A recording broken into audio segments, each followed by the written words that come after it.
अस्सलाम वालेकुम गाइस, कैसे हैं आप। उम्मीद करते हैं आप सब खैरियत से होंगे, खुश होंगे और हमारी दुआ है कि आप हमेशा खुश रहें, हंसते और मुस्कुराते रहें। मेरा नाम है रहमान अनवर और मैं हूं मोहम्मद सैयद और मैं हूं ज़फ़र इकबाल। और देखने जा रहे हैं, वीडियो का टाइटल है reality of Hamas Israel conflict. तो देखते हैं, नतीश राजपूत हर चीज़ क्लियर कर देंगे।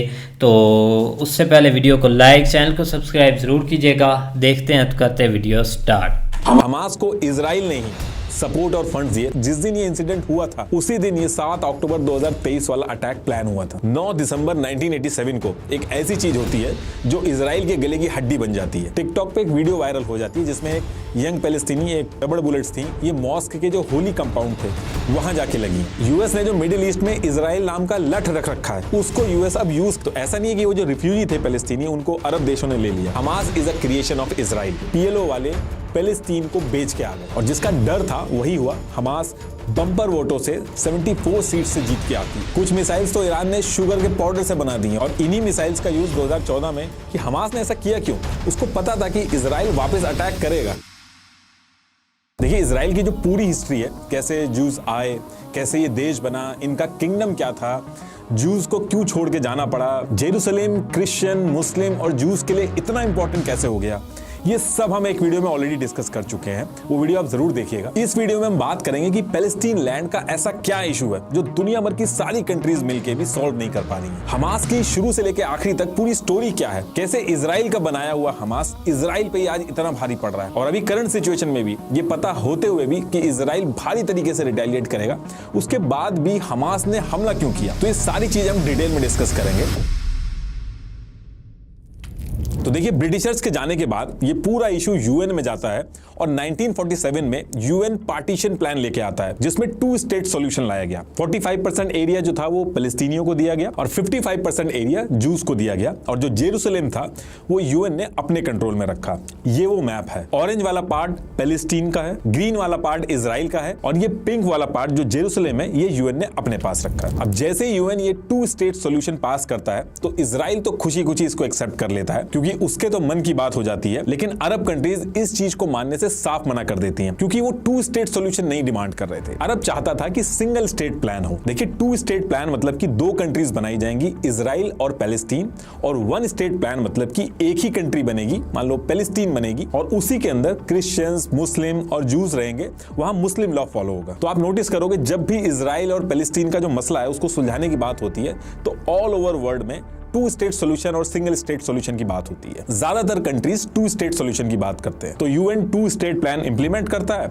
और इजराइल इसको बड़े ही आराम से मान लेता है। 14 मई 1948 को इजराइल इंडिपेंडेंस अनाउंस कर देता है और स्टेट ऑफ इजराइल बना देता है। अब पैलेस्टीन जो था उसकी कोई लीडरशिप नहीं थी, मिलिट्री नहीं थी, तो वो रिटेलिएट नहीं कर पा रहा था। तो अरब कंट्रीज पैलेस्टीन के सपोर्ट में आती हैं। 14 मई 1948 को इजराइल बना था। उसके नेक्स्ट डे 15 मई 1948 को अरब countries Egypt, Syria, Iraq, Lebanon, Jordan मिलके इजराइल पे अटैक कर देते हैं। इजराइल छोटा सा देश था जिसको बने सिर्फ 1 दिन हुआ था, तो देखा जाए तो इतनी सारी कंट्रीज मिलके इजराइल को हरा ही देती, लेकिन ऐसा होता नहीं है। ये वॉर 1 साल तक चलती है और इजराइल अरब कंट्रीज को हरा देता है और हराने के बाद क्या करता है कि यूएन ने जो 2 स्टेट बना के एरिया डिवाइड किया था वो तो दूर की बात, इजराइल उससे ज्यादा एरिया कब्जा कर लेता है। ये देखिए, ये लड़ाई से पहले का इजराइल और लड़ाई जीतने के बाद ये जो ग्रीन वाला पार्ट है ये एरिया भी इजराइल अपने पास ले लेता है। और इस इजराइल अरब वॉर के बाद एक एग्रीमेंट होता है जिसे आर्मिस्टिक एग्रीमेंट 1949 भी बोला जाता है। इसमें एक टेम्परेरी लाइन बना दी गई थी जिसे ग्रीन लाइन बोला गया था कि यूएन ने जो कहा है वो तो छोड़ो, फिलहाल जब तक कोई इस चीज का हल नहीं निकल पाता है ग्रीन लाइन फॉलो होगी। ये है वो ग्रीन लाइन वाला मैप। तो इस लड़ाई के बाद जो मैप बना वो यूएन वाले मैप से एकदम अलग बना। इसमें ये ब्राउन वाला पार्ट इजिप्ट के पास चला गया और ये पर्पल वाला पार्ट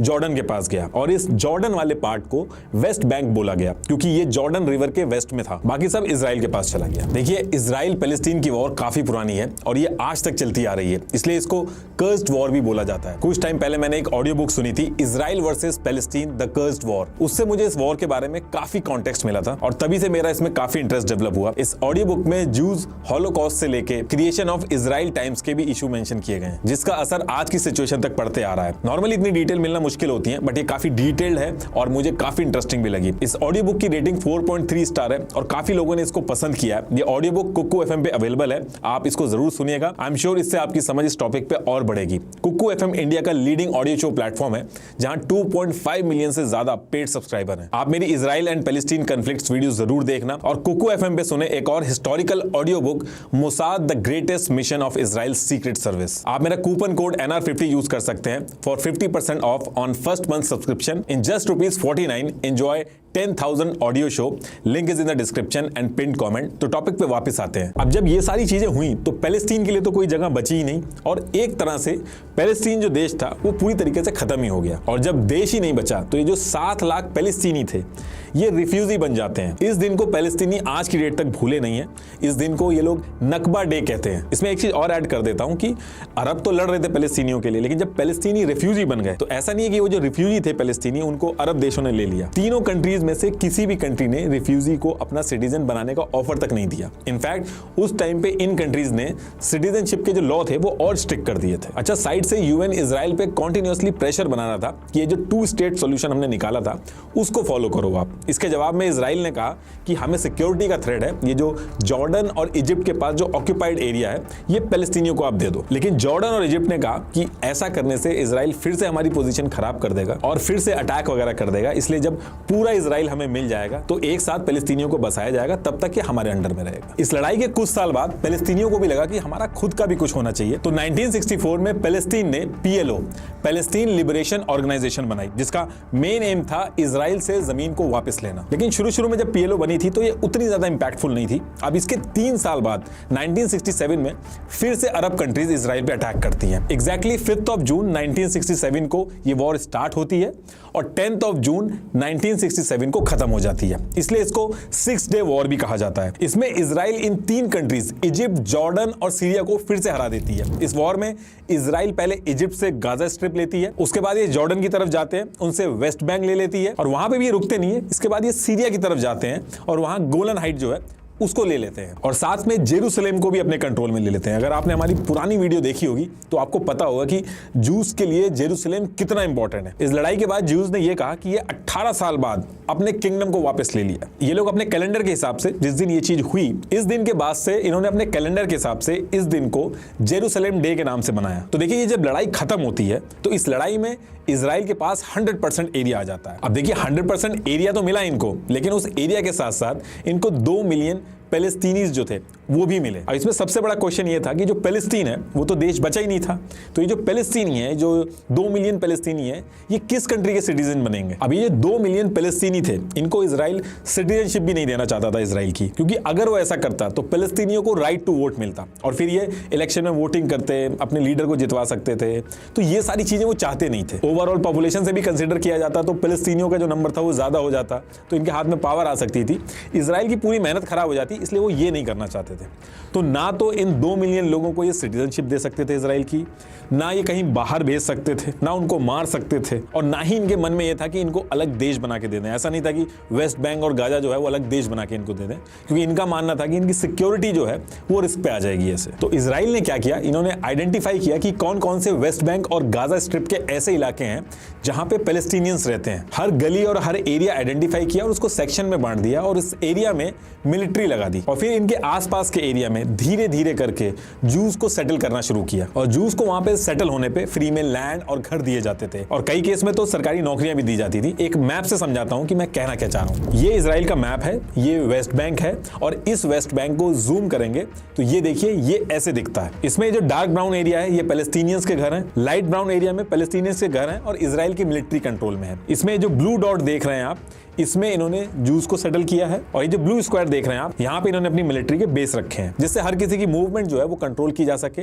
अटैक वगैरह ना हो। और सेम चीज इन्होंने गाजा स्ट्रिप में भी की। देखिए, इजराइल के इन एक्शन से समझ में आ गया था कि ये जो बैक टू बैक वॉर हुई है ये किसी को ट्रस्ट नहीं करेंगे और इस जगह को ये पैलेस्टीनियों को देने के मूड में नहीं लग रहे थे। इसलिए आप देखोगे कि आज की डेट तक कोई भी इजरायली नेता हो वो कहेगा कि 2 स्टेट सॉल्यूशन होना चाहिए, लेकिन स्टेट के बॉर्डर क्या होंगे उस पर हमेशा चुप रहता है। यूएन ने इस चीज को लेकर काफी बार बोला कि ये जो जूस यहाँ पे सेटल हो रहे हैं ये इलीगल है, लेकिन इजराइल का कहना था कि हम अपनी सिक्योरिटी रिस्क पे नहीं डाल सकते। यही रीजन है कि जो पैलेस्टीन देश है वो गूगल मैप वगैरह पे अगर आप सर्च करोगे तो आपको मिलेगा नहीं, क्योंकि पैलेस्टीन जो देश है वो बचा ही नहीं। अच्छा, इसमें एक चीज और थी कि गाजा स्ट्रिप हो या फिर वेस्ट बैंक हो, इसके अंदर वाटर सप्लाई, इलेक्ट्रिसिटी, टेलीकम्युनिकेशन सब इजराइल का होता था। तो पहले 1946 में ये मैप था, फिर यूएन ने जो बनाया वो ये था, और फिर उसके बाद ये बना, और आज की डेट में ये मैप है। अब देखिए सारी चीजें जो इजराइल कर रहा था, इन सारी चीजों को देख के जो अरब कंट्रीज थी ये यूएन पहुंचती हैं और कहती हैं कि 1967 से पहले वाला जो बॉर्डर था, यानी कि जो ग्रीन लाइन थी जो डिसाइड किया था हम लोगों ने, इजराइल को कह दीजिए कि उस पर वापस चले जाए, और जो गाजा पट्टी है, वेस्ट बैंक है और गोलन हाइट है, उसको आप हमें दे दीजिए। लेकिन इस बार इजराइल ने यूएन को भी मना कर दिया। अब देखिए इतनी लड़ाइयां हो चुकी हैं, 1973 में भी एक लड़ाई हुई थी और अरब भी लड़ाई कर करके थक गए थे, और अब लड़ाई करने पे ये भी डर बन गया था कि जो एरिया था वो और चला जा रहा था। जैसे सीरिया का गोलन हाइट था वो कब्जा कर लिया था इजराइल ने, तो धीरे धीरे करके इजिप्ट, जॉर्डन ने इजराइल से पीस एग्रीमेंट करके किनारा कर लिया। तो देखिए जब पैलेस्टीनियंस ने देखा कि इजिप्ट और जॉर्डन ने पीस एग्रीमेंट कर लिया तो इनको इतना समझ में आ गया था कि जो लड़ाई है ये हमें खुद लड़नी पड़ेगी। तो 1964 में जो पीएलओ बनी थी वो इस 1967 की वॉर के बाद दोबारा से एक्टिव हो जाती है। इस बार पैलेस्टीन के खुद के लीडर्स इकट्ठा होते हैं। एक्चुअली इजराइल और उसके बाहर छोटे छोटे ग्रुप्स में पैलेस्टीनियंस जो थे वो इजराइल के खिलाफ अपनी आवाज उठा रहे थे, उन सारे ग्रुप्स को एक साथ लाके पीएलओ बनाई गई। तो एक्चुअल में जो पीएलओ बनी वो मल्टीपल ग्रुप से मिलके बनी। ऐसे ही गाजा स्ट्रिप के अंदर एक यंग रिफ्यूजी था यासिर अराफात, जो पढ़ाई के लिए पर्शियन गल्फ में चला गया था, लेकिन इसने वहीं पे ही कुछ पैलेस्टीनियों को इकट्ठा करके एक पार्टी बनाई थी जिसका नाम था फतह। ये पार्टी जो थी ये उस टाइम पे इजराइल के खिलाफ रिवोल्यूशनरी स्ट्रगल करती थी। तो ये जो पार्टी थी ये भी पीएलओ से जुड़ गई। पीएलओ जितने भी ग्रुप से मिलकर बना था उसमें सबसे बड़ा ग्रुप जो था वो फतह पार्टी का था, और यही रीजन था कि फतह पार्टी के जो लीडर थे यासिर अराफात, इनको ही पीएलओ का चेयरमैन बनाया गया। इन्होंने चेयरमैन बनते ही पीएलओ को दो तरीके से ऑपरेट किया। एक तो इन्होंने पीएलओ की पॉलिटिकल विंग बनाई, दूसरा इन्होंने पीएलओ की एक ऐसी विंग बनाई जो इजराइल के खिलाफ आर्म स्ट्रगल करे, जो इजराइल की मिलिट्री वगैरह पे अटैक करे, और इन्हीं में से एक थी पैलेस्टीन फदायन। अब इजराइल में ही बैठ के इजराइल के खिलाफ ये सब करना बहुत ही मुश्किल था, तो पीएलओ ने शुरू में इजराइल के बाहर से बैठ के ऑपरेट करना चालू किया। पीएलओ और यासिर अराफात को शुरू में आतंकी बोला गया था, लेकिन आयरनी देखिए आप कि यासिर को आगे चल के नोबेल पीस प्राइज मिला, वो अभी आगे बताऊंगा मैं आपको। तो देखिए जो पीएलओ था ये पहले ईयर 1970 में जॉर्डन से बैठ के ऑपरेशन करता था अपने, लेकिन आगे चल के जब जॉर्डन पे प्रेशर पड़ा तो जॉर्डन ने इनको अपने देश से भगा दिया। फिर इसके बाद करीब एक साल बाद 1971 में ये लोग लेबनान से ऑपरेट करने लगे, लेकिन धीरे धीरे वहां भी इनके ऊपर प्रेशर पड़ा तो इनको लेबनान छोड़ के भी भागना पड़ा। और जब इनकी जनता ने पीएलओ वालों को स्ट्रगल करते हुए देखा तो इनकी काफी रिस्पेक्ट बढ़ी और अरब्स ने भी इनको हेल्प करना चालू किया। जो पीएलओ था वो बहुत ही तेजी से बढ़ने लगा था।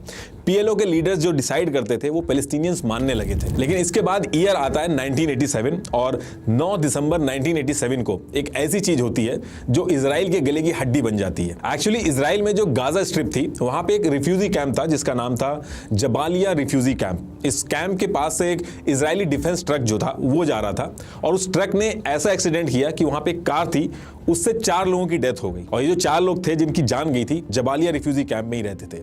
अब इन 4 लोगों का जब फ्यूनरल निकलता है तो इसमें 10,000 से ज्यादा पैलेस्टीनियंस जो थे वो इकट्ठा हो गए थे और सब बहुत ही ज्यादा गुस्से में थे। और धीरे धीरे ये बात होने लगी कि ये जो एक्सीडेंट किया गया है ये जानबूझ के किया गया है। और फिर भीड़ जो थी वो बेकाबू हो जाती है। भीड़ जो थी वो इजराइल के जो कैंप वगैरह थे उन पर अटैक करती थी, बॉटल्स में आग लगा के फेंकती थी, प्रोटेस्ट करने लगी, कई तरीके से वायलेंस किए, जो वॉल्स थी वहां पे इजराइल के खिलाफ गालियां लिखने लगी। तो उस एरिया में ये सारी चीजें शुरू हो जाती हैं। अब इसके रिस्पॉन्स में इजराइल 80,000 से ज्यादा सोल्जर्स जो थे वो गाजा स्ट्रिप में भेज देता है और इससे टेंशन और बढ़ जाती है। जो लोकल पैलेस्टीनीज थे और जो इजरायली फोर्सेस थी दोनों तरफ से बहुत ज्यादा जाने गई। धीरे धीरे जो बात थी गाजा स्ट्रिप से वेस्ट बैंक की तरफ पहुंच जाती है और वहां के भी जो पैलेस्टीनियंस थे वो भी भड़क जाते हैं। और इस टाइम पे पीएलओ के जो लीडर्स थे वो भी अपने लोगों के साथ आ जाते हैं। ये पहली बार था जब इजरायली फोर्सेस जो थी वो बैकफुट पे आती हुई दिख रही थी, क्योंकि कन्वेंशनल वॉर जो थी उसमें तो इजराइल जीत रहा था, लेकिन ऐसी आम लोगों की भीड़ में आप 100 टैंक भी लाके खड़ा कर दो, आपको कैसे पता चलेगा कि इनमें से कौन अटैकर है और कौन नॉर्मल आदमी है जो अपना काम करने जा रहा है। 6 साल तक कॉन्टिन्यूअसली ये लड़ाई चलती है। इस चीज को बोला गया फर्स्ट इंतफादा, जो कि 8 दिसंबर 1987 को शुरू हुआ था और 13 सितंबर 1993 को खत्म हुआ था। अच्छा, जब ये फर्स्ट इंतफादा गाजा स्ट्रिप के अंदर चल रहा था तो गाजा स्ट्रिप में एक ऑर्गेनाइजेशन थी मुस्लिम ब्रदरहुड नाम से। अच्छा, ये जो ऑर्गेनाइजेशन थी मुस्लिम ब्रदरहुड, इसको इजराइल ने गाजा स्ट्रिप के अंदर इस्लामिक सेंटर बनाने के लिए, चैरिटी करने के लिए, जो गरीब पैलेस्टीनीज थे उनके लिए पैसे इकट्ठे करना हो या फिर बच्चों के लिए स्कूल स्कूल वगैरह बनाना हो, ये सब करने के लिए अलाउ कर रखा था। ये जो ऑर्गेनाइजेशन थी ये थी तो पैलेस्टीनियों के सपोर्ट में, लेकिन ये पीएलओ वगैरह के साथ मिलकर आर्म स्ट्रगल नहीं करती थी, वायलेंस नहीं करती थी। ये उस टाइम पे गाजा स्ट्रिप के अंदर इस्लाम की टीचिंग को बढ़ावा दे रही थी, इसलिए इसको इजराइल की जो मिलिट्री थी, गवर्नमेंट थी, वो इसको काफी फंड भी करती थी मस्जिद वगैरह बनाने के लिए गाजा स्ट्रिप के अंदर। और इस वजह से गाजा स्ट्रिप के अंदर इनके जो पैलेस्टीनी फॉलोअर्स थे वो बहुत तेजी से बढ़ रहे थे। अब जब ये फर्स्ट इंतफादा हुआ गाजा स्ट्रिप के अंदर और ये जो ट्रक वाला इंसिडेंट हुआ, तो 10 दिसंबर 1987 को मुस्लिम ब्रदरहुड के कुछ लीडर इकट्ठा होते हैं और एक मीटिंग की शेख अहमद यासीन के घर पे। शेख अहमद यासीन मुस्लिम ब्रदरहुड जो ऑर्गेनाइजेशन थी उसके हेड थे। तो इस मीटिंग में इनके लीडर्स ने कहा कि पूरे गाजा में प्रोटेस्ट हो रहे हैं, लोग गुस्से में, अगर हम इनको सपोर्ट नहीं करेंगे तो गलत मैसेज जाएगा, हमारे फॉलोवर्स भी नाराज हो सकते हैं हमसे, उनका सपोर्ट हमारी ऑर्गेनाइजेशन से कम हो जाएगा। अब मुस्लिम ब्रदरहुड के लीडर शेख अहमद यासीन इन सब में इन्वॉल्व नहीं होना चाहते थे। उनका कहना था कि किसी भी तरीके के वायलेंस में हमें इन्वॉल्व नहीं होना है, उससे कोई फायदा नहीं है और ये टाइम सही नहीं है। लेकिन इनकी लीडरशिप ने एक काम किया कि सेम ईयर 1987 में मुस्लिम ब्रदरहुड की अलग से एक नई विंग बनाई जिसका नाम रखा हरकत अल मुकवामा अल इस्लामिया, जिसको शॉर्ट में बोला गया हमास। अब जब ये हमास बनी तो इसके कुछ दिन बाद ही इसमें एक पैलेस्टीनी रेफ्यूजी जुड़ा जिसका नाम था मोहम्मद डेफ, जो आज की डेट में दुनिया का मोस्ट वांटेड टेररिस्ट है। और ये जो 7 अक्टूबर को अभी ये जो अटैक हुआ है, ये पूरा हमला इसी ने प्लान किया था, वो अभी आगे बताऊंगा मैं आपको। तो ये जब हमास बना, इसने प्रोटेस्ट वगैरह स्टार्ट किए। पीएलओ इस टाइम पे इजराइल के लिए एक बहुत बड़ा टेंशन था, और वहीं दूसरी तरफ ये जो मुस्लिम ब्रदर ऑर्गेनाइजेशन थी, इसके फॉलोअर्स काफी बढ़ रहे थे। तो इजराइल ने पीएलओ को वीक करने के लिए डिवाइड एंड रूल की पॉलिसी अपनाई। पीएलओ के अगेंस्ट में हमास को इजराइल ने ही सपोर्ट और फंड्स दिए ताकि ये लोग पीएलओ के अगेंस्ट में खड़े हो जाएं। ये बात former Republican congressman Ron Paul ने officially floor of the house के सामने एक्सेप्ट की थी कि हमास को पीएलओ के यासिर अराफात को काउंटर करने के लिए बनाया गया था। Hamas was encouraged and really started by Israel because they wanted Hamas to counteract Yasser Arafat. और यासिर अराफात जो पीएलओ के हेड थे, उन्होंने खुद ये चीज इटालियन न्यूज़पेपर में बताई थी कि Hamas is a creation of Israel. In fact Israel के ब्रिगेडियर जनरल यिटजिग जो गाजा में काफी टाइम से थे, उन्होंने न्यूयॉर्क टाइम्स में बताया कि उन्होंने हमास को शुरू में फंडिंग की थी और मदद भी की थी, और आगे चल के यही हमास उनके खिलाफ अटैक करने लगा था। इवान जो कि इजराइल की तरफ से गाजा स्ट्रिप में 2 डेकेड तक थे, उन्होंने ऑफिशियल स्टेटमेंट में कहा, Hamas to my great regret is Israel's creation. इन्होंने लेटर भी लिखा था अपने सीनियर्स को कि ये डिवाइड एंड रूल की पॉलिसी इजराइल को बैकफायर करेगी, और आगे चल के ये बात सच निकलती है। ये चीज, ये जो हमास इन्होंने बनाई थी, ये आज की डेट तक इनको परेशान कर रही है। इजराइल ने इतनी आर्मीज को हराया जंग में, इतनी सारी वॉर्स जीती, लेकिन हमास के गुरिल्ला वॉरफेयर का कभी कोई सॉलिड प्लान नहीं आया इनके पास, जिसकी वजह से ना जाने कितने मासूमों की जान गई। जब ये फर्स्ट इंतफादा चल रहा था तो हमास 2 साल तक तो चुप रहा, पीसफुली प्रोटेस्ट वगैरह करे, लेकिन इसने अपने असली रंग दिखाए 1989 में। इन्होंने अपना पहला अटैक किया जिसमें इन्होंने 2 इजरायली अवीसस पोर्टस एंड साडॉन, इन दोनों को मारा, और यहां से ये डे बाय डे ब्रूटल होते गए। इन्होंने बच्चों की बसेस में आग लगाई, बॉम्ब फेंके, बहुत डिस्ट्रक्शन किए। ये इस हद तक रेडिकल हुए थे, ये खुद ही बॉम्ब पहन के लोगों पे जाके अटैक कर देते थे। और जहां बाकी पैलेस्टीनियंस ग्रुप जो थे वो इजराइल की मिनिस्ट्री से लड़ाई कर रहे थे, वहां की आर्मी से लड़ाई कर रहे थे, इन्होंने सिविलियंस को टारगेट किया। और फिर धीरे धीरे आगे चल के इन्होंने अपनी पॉलिटिकल विंग भी बनाई। फर्स्ट इंतफादा 1987 से 1983 तक चलता है, और इसमें इजराइल इतना परेशान होता है कि पहली बार वो डिस्कशन के लिए रेडी होता है। फर्स्ट इंतफादा जो हुआ था उसने एक्चुअल में अरब वर्ल्ड जो था उसको एक रास्ता दिखा दिया था कि जो इजराइल फोर्सेज हैं उसको बैकफुट पे कैसे लाया जा सकता है। तो जब डिस्कशन स्टार्ट होता है तो शुरू में इजराइल के पीएम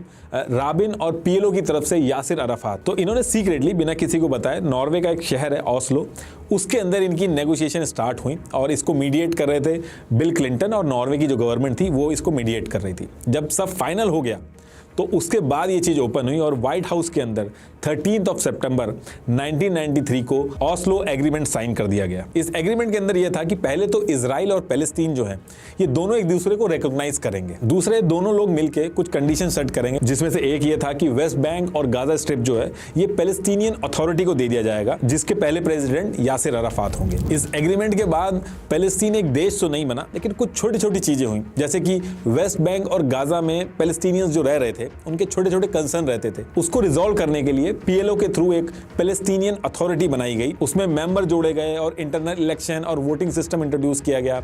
मतलब कि जिस पार्टी को ज्यादा वोट मिलेंगे वो इन दोनों एरिया वेस्ट बैंक और गाजा में पैलेस्टीनियंस जो हैं उनके इशू को आगे रखेंगे। एक तरह से वोटिंग इस चीज की थी कि पूरे पैलेस्टीनियंस जो हैं, वो जो जनता है उनकी, उनका रिप्रेजेंटेटिव कौन होगा उसकी वोटिंग होगी। इसमें वेस्ट बैंक और गाजा के एरिया को 3 सेक्शन में बांट दिया गया। एरिया ए जिसमें गवर्नमेंट और सिक्योरिटी दोनों कंट्रोल जो है वो पैलेस्टीनियंस के पास रहेगा। एरिया बी जिसमें गवर्नमेंट कंट्रोल पैलेस्टीनियंस के पास रहेगा और जो सिक्योरिटी कंट्रोल होगा वो इजराइल के पास रहेगा।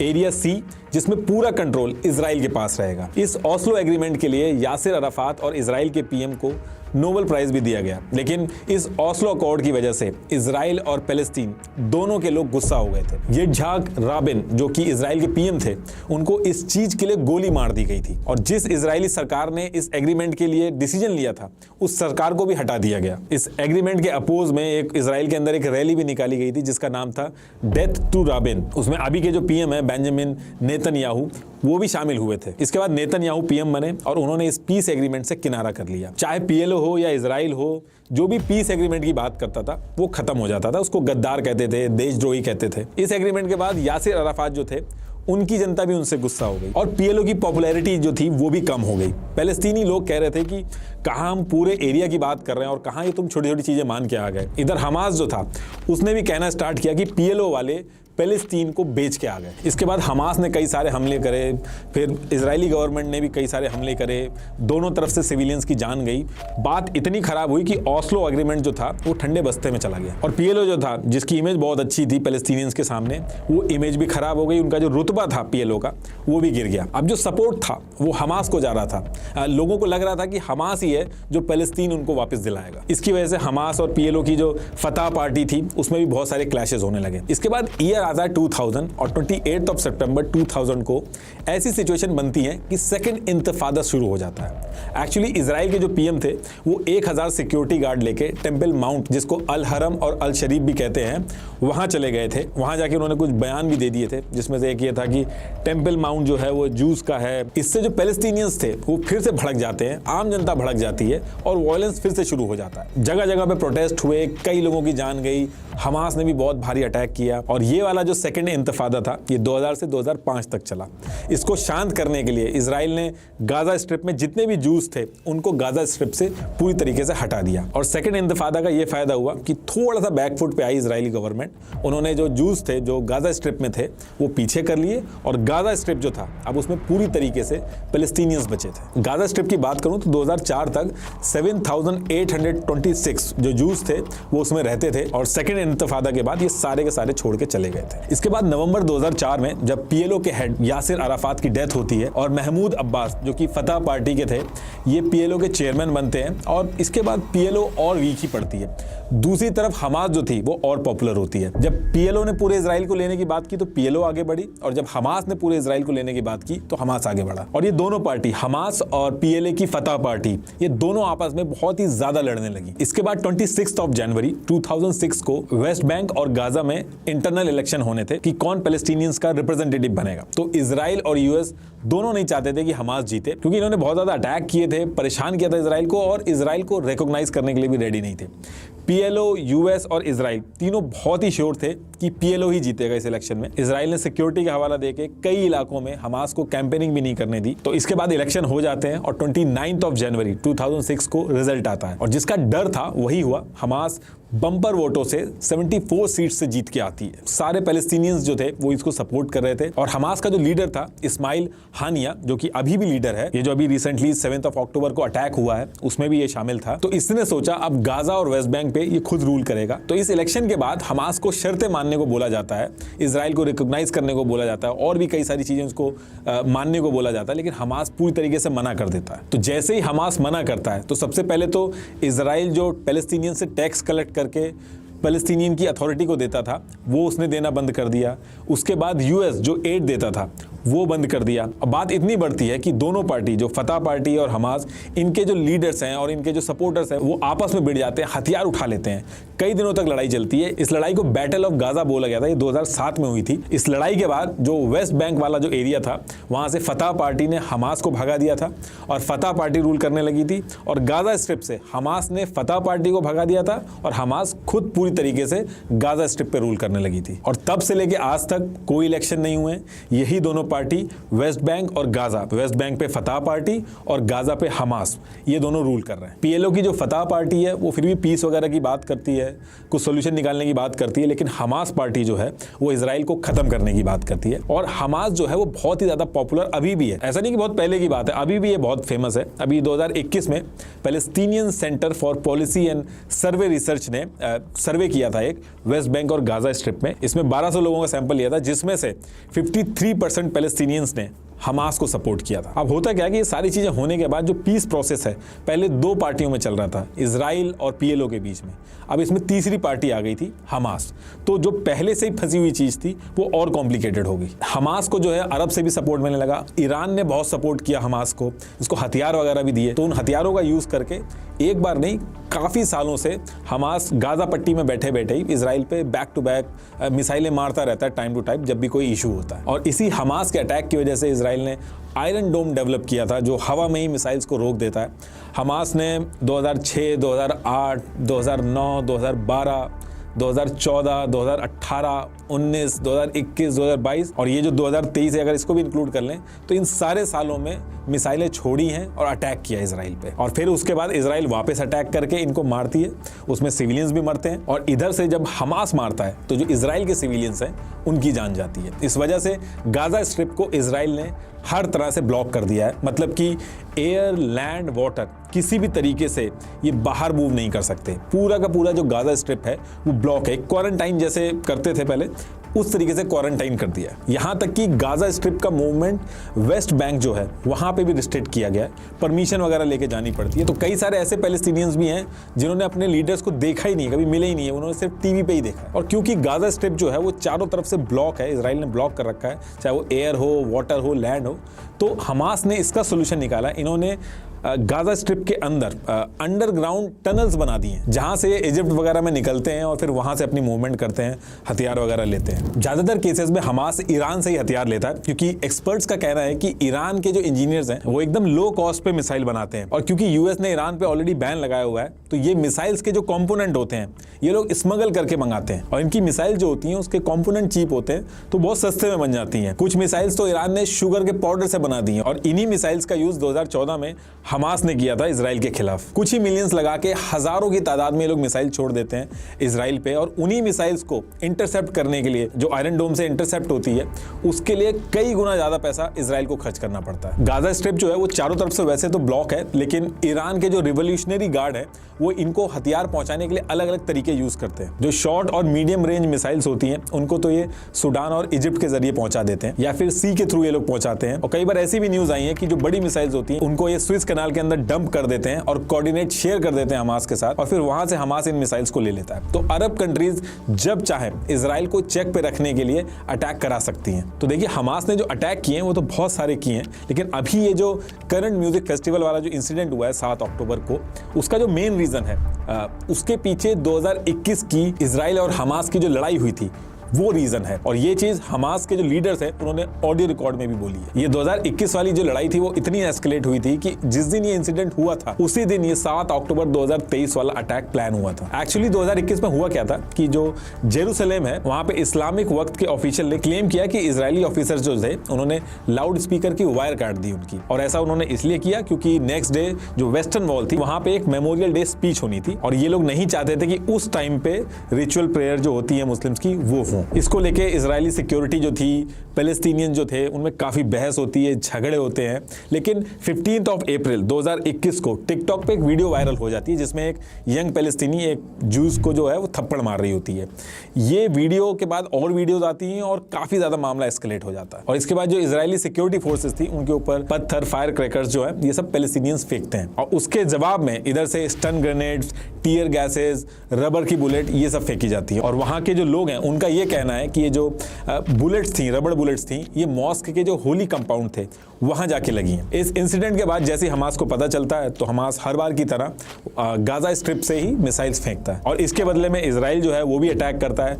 बहुत सारे सिविलियंस की जो है वो जान जाती है। लेकिन अल-अक्सा मस्जिद में जो हुआ था उसको लेके अरब वर्ल्ड जो था उसमें भी बहुत गुस्सा था। लेकिन मोहम्मद डेफ जो था उसने उसी पर्टिकुलर दिन पे, अभी ये जो 7 अक्टूबर का जो हमला हुआ था ये उसी दिन प्लान कर लिया था। इस पूरे अटैक का जो आइडिया था ये मोहम्मद डेफ यूसुफ जो कि हमास अल कसम ये जो ब्रिगेड है उसका हेड है उसका था। और इस प्लान में इसका साथ दिया था सिनवार जो कि गाजा के अंदर हमास का लीडर है, उसने इसको सपोर्ट किया था। और साथ में हमास का चीफ इस्माइल हनीय जो कतर के दोहा में रह रहा है उसने सपोर्ट किया था। ये तीनों जो हैं पूरे वर्ल्ड ने इनको आतंकी घोषित कर रखा है, लेकिन उसके बाद भी ये बचे हुए हैं। इन तीनों में मोहम्मद डिफ जो है वो सबसे खतरनाक है। इसका नाम डिफ इसलिए है क्योंकि अरेबिक में जो डिफ का जो मतलब होता है उसका मतलब होता है गेस्ट यानी कि मेहमान। और गेस्ट इसलिए कहा जाता है क्योंकि कई सालों से एक ही जगह पे कुछ घंटे से ज्यादा टिकता ही नहीं है। दुनिया के मोस्ट वांटेड में से एक है। 5 से 7 बार इस पे अटैक हो चुका है। 2014 में एक बार इस पे अटैक हुआ था जिसमें इसकी बेटी, बेटा, वाइफ ये सब मर गए थे, लेकिन ये बच के निकल गया था। 7 बार अटैक होने की वजह से इसकी एक आंख, एक हाथ और एक पैर चला गया। लेकिन कहा जाता है कि ये गाजा के जो टनल हैं जो कि